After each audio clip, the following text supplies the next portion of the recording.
దేవుని నామమునకు స్తోత్రములండి. నాటి ధ్యానాంశము నిత్యుడగు తండ్రి రెండవ భాగం అండి. రెండవ భాగములో యెహోవాయే నీకు నిత్యమైన వెలుగు అనే యెషయా గ్రంథం 60 అధ్యాయము 19వ వచనంలో మనకి తెలియజేస్తున్నారండి. ఈ వాగ్దానసారమైన వాక్యము ద్వారా మీరు ప్రభువునందు వెలుగై ఉన్నారని ఎఫెసీ పత్రిక 5వ అధ్యాయం 9లో మనల్ని కూడా ఆశీర్వదిస్తున్నారండి. నేను లోకమునకు వెలుగును అని పలికిన క్రీస్తు వెలుగును మనము ప్రతిఫలింపచేస్తున్నామా అని పరిశీలించుకుందామండి. తర్వాత నిత్యమగు వెలుగు, నిత్యమైన నీతి. ఈ నీతి దేవుని నీతి శాశ్వతమైనదని కీర్తనల గ్రంథం 119వ అధ్యాయము 142వ వచనంలో తెలియజేస్తున్నారండి. నీతి నిమిత్తము హింసింపబడు వారు ధన్యులు, పరలోక రాజ్యం వారిది. ప్రభు కొరకు హింసింప పొందడము అనగా నీతి నిమిత్తమే హింసింపబడుట. సువార్త పరిచర్యలో ఎన్నో అడ్డంకాలు, అవమానాలు, నిందలు అన్నీ సహించిన వాడే మన నీతి శాశ్వతముగా ఉండగలుగుతుందండి. అబ్రహాం దేవుని నమ్మి నీతిమంతుడుగా తీర్చబడ్డాడండి. మరి మన సంగతి ఏమిటండి? శాశ్వతంగా నీతిమంతులమని తీర్పు పొందగలమా?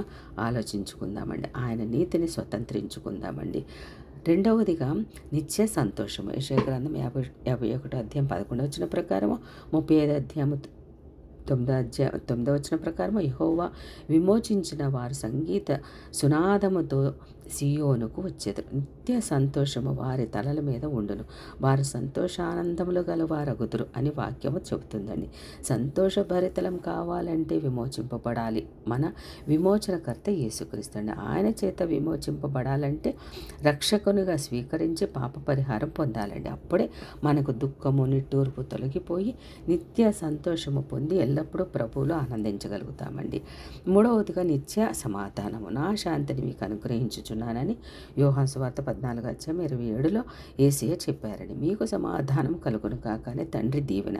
యేసే సమాధానకర్త. ఆయన జన్మముతో భూమి మీద ఆయనకు ఇష్టులైన వారందరికీ సమాధాన సువార్త ప్రకటింపబడుతుందండి. యేసు తన శిలువ రక్తం చేత సంధి చేసి మాంసాయుక్తమైన దేహముతో మరణించి మనకు దేవునితో నిత్య సమాధానం అనుగ్రహించి ఉన్నారండి. అట్టి నిత్య సమాధానం పొందుటకు పాత్రలు కాగలగాలండి. నాలుగవదిగా నిత్య విమోచన. యేసు మన ప్రధాన యాజకుడుగా వచ్చి తానే నిత్యమైన విమోచన అనుగ్రహించి ఉన్నారండి. హెబ్రీ పత్రిక 9వ అధ్యాయము 11వ వచనం ప్రకారము, గొర్రెల యొక్కయో మేకల యొక్కయో రక్తంతో కాక తన సొంత రక్తమును క్రయధనముగా చెల్లించి మనలను విమోచించి పరిశుద్ధ స్థలంలో ప్రవేశింపచేశారండి. వెండి బంగారముల వంటి క్షయ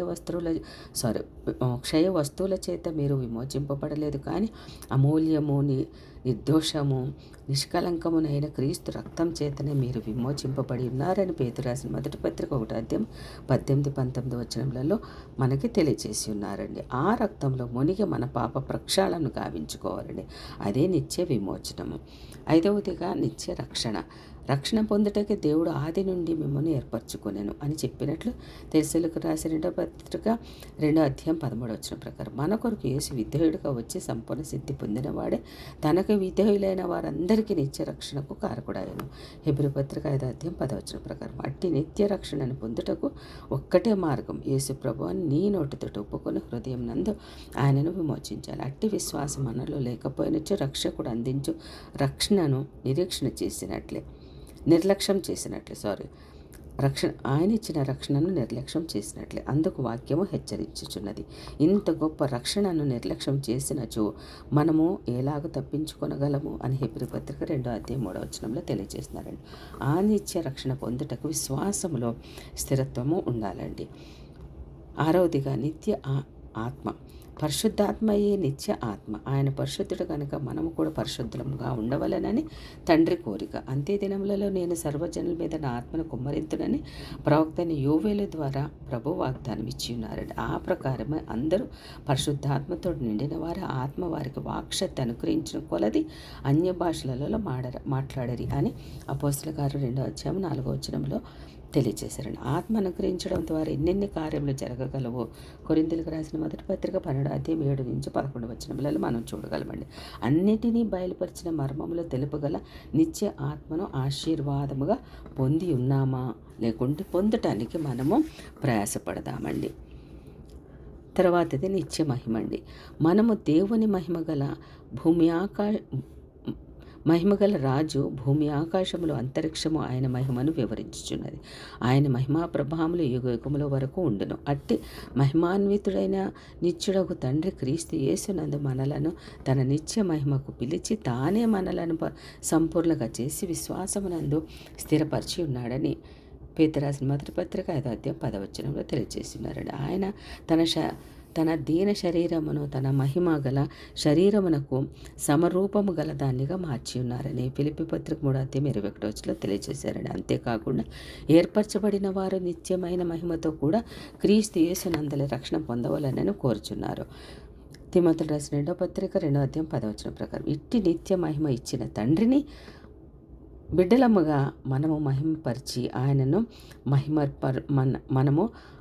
మహిమపరచుదామండి. నిత్య జీవము కుమారుడని యేసునందు విశ్వాసం ఉంచిన వాడి నిత్య జీవము గలవాడు.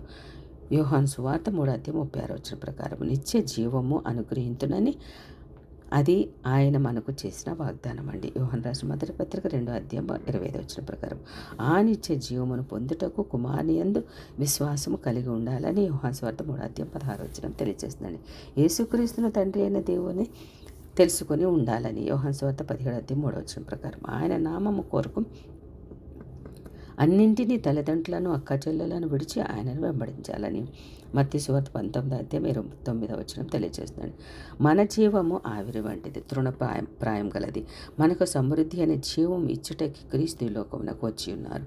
ఆయన గొర్రెలముగా ఆయన స్వరము విన్న మనకు నిత్య జీవం కలుగుతుందండి.